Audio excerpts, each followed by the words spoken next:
معهم على الأرائك في الدرجات العلى من الجنات.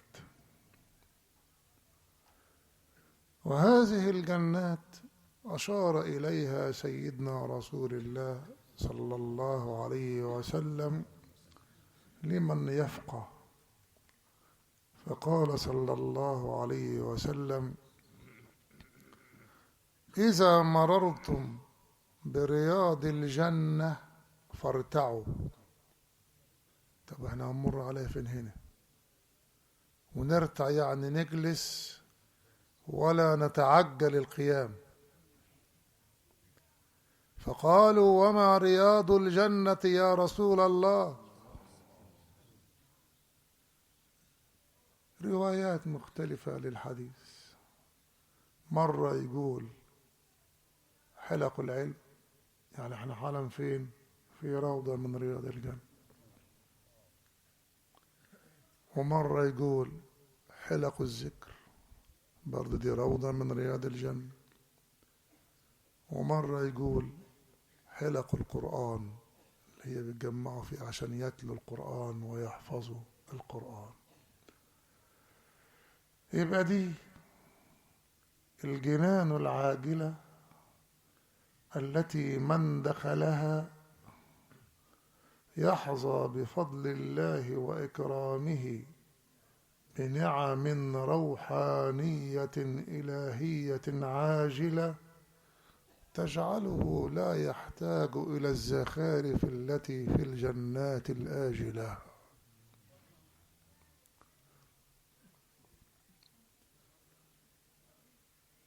فالمؤمن الحريص على بلوغ المراد يبقى دايما يحرص ان هو طول ما هو في الدنيا وفيه أنفاس يتقلب في الجنان،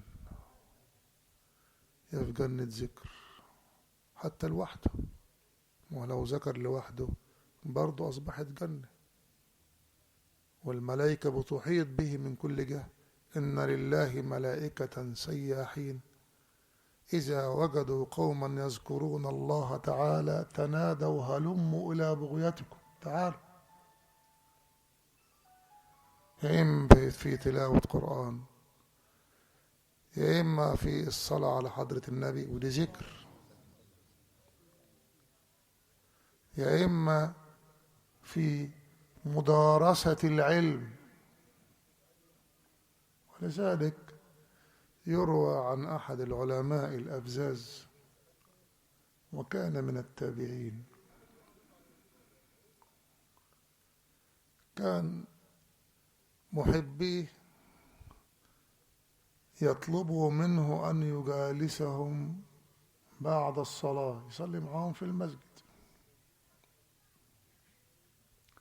فيقول لهم: لي جلساء في انتظاري لا أستطيع أن أستغني عنهم.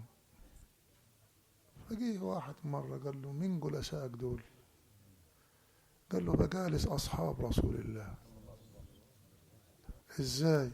قال له: في أحاديثهم وحكايتهم وروايتهم، فإزاي أنا أصيب أصحاب رسول الله وأجلسكم أنتم عشان القيل والقال والغيبة والنميمة وما شابه ذلك. هذا حال المؤمن مع الله،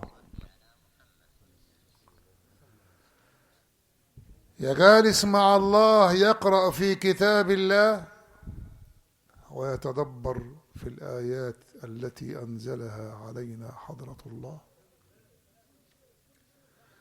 يا جالس بين يدي رسول الله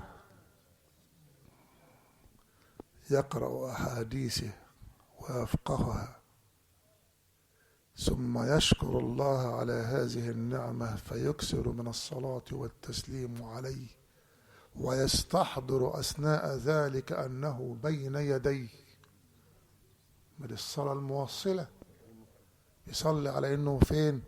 بين إيديه، مش في حال غيبة، في حالة استحضار، والاستحضار ينقلب إلى حضور. يا إما جالس مع أصحاب النبي الكريم والأولياء والصالحين ماسك حكايتهم وأقوالهم وأفعالهم عشان فتشبهوا إن لم تكونوا مثلهم إن التشبه بالرجال فلاح.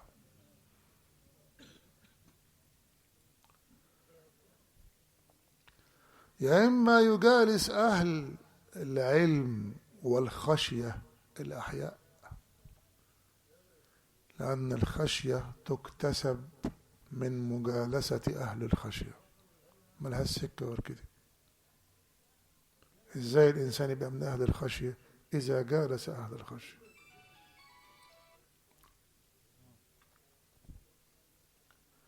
يا إما يجالس الصادقين أن الحزن ربنا هيسر عنه باستمرار ويفرج عنه باستمرار، وعايش في راحة البال بالقرب من الواحد المتعال. إذا جالس أو جانس أو آنس أي فرد أو جماعة وهم ما فيش عندهم في قانونهم وفي جلوسهم لا غيبة ولا نميمة ولا قيل ولا قال ولا حب شهرة ولا رغبة في سمعة ولا إيذاء ولا ازدراء لأحد من المسلمين، هيبقى مجالسهم ينطبق عليها قول رب العالمين: في جنة عالية لا تسمع فيها لاغية.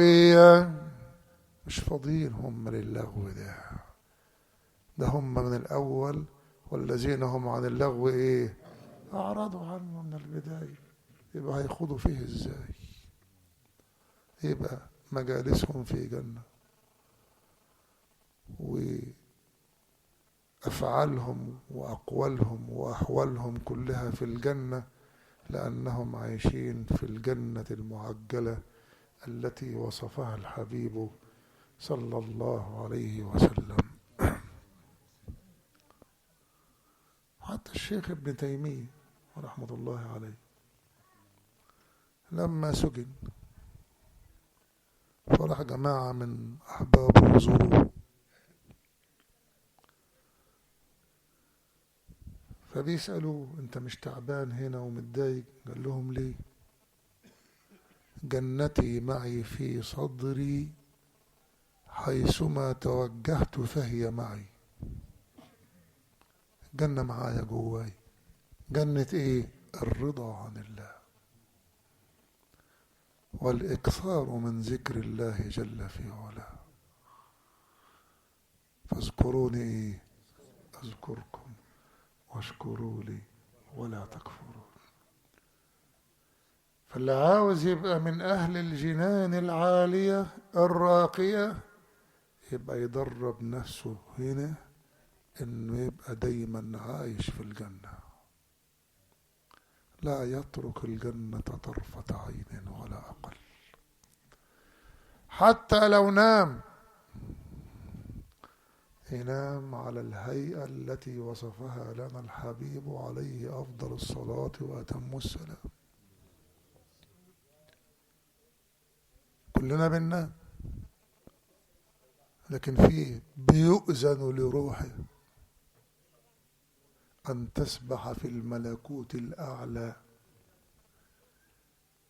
إلى قاب قوسين أو أدنى، وفيه لا يؤذن لروح، يقعد يلف هنا وهنا في المشاكل والمشاغل والدنيا والملاهي والملاعب، ويدخل الشيطان يخوفه والنفس تحزنه. ليه؟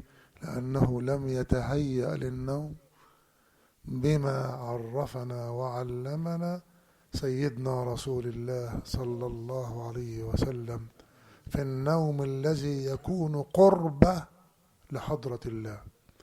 يبقى حتى وهو في النوم هتسبح روحه في الجنان، ويسبح الصبح زي ما سيدنا رسول الله كان بيعمل بين أصحابه. كلهم مشوا على هذا النهج إلا المنافقين، والمنافقين كانوا معروفين. أصحاب رسول الله كانوا حافظين المنافقين. ليه؟ أحوالهم واضحة، وذكرها ربنا في القرآن. أحوالهم واضحة إزاي؟ كان كل الموضوع ده أحوال كتيرة في القرآن، مش هفصلها لأن مش فاضيين ليه.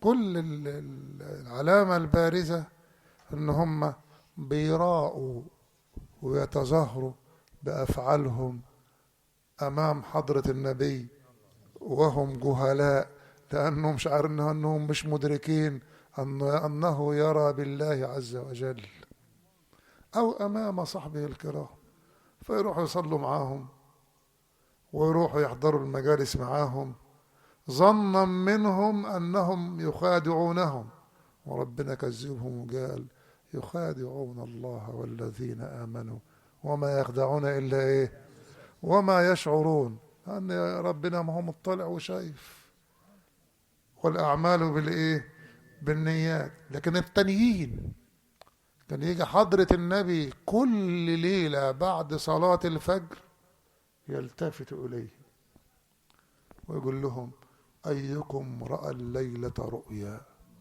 معايف إن هم كلهم كانوا سابحين في الملأ الأعلى. ليه؟ لأن ما لوث يومه ولا ليلته بما يباعده عن الرقي إلى حضرة الله والسياحة في ملكوت الله جل في علاه. وكذلك نري إبراهيم ملكوت السماوات والأرض. هو لوحده؟ لا، وأهل الإيقان، وليكون من الموقنين.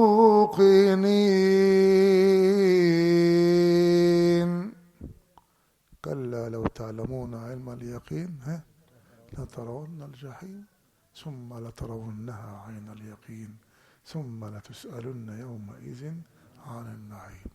فكانوا كلهم ييجوا، ولذلك التشريع حضرة النبي أقر بعض التشريعات من الرؤيات المنامية بتاعته، وأولوا الأذان. الأذان ده جه ازاي؟ نزل بوه جبريل؟ لا،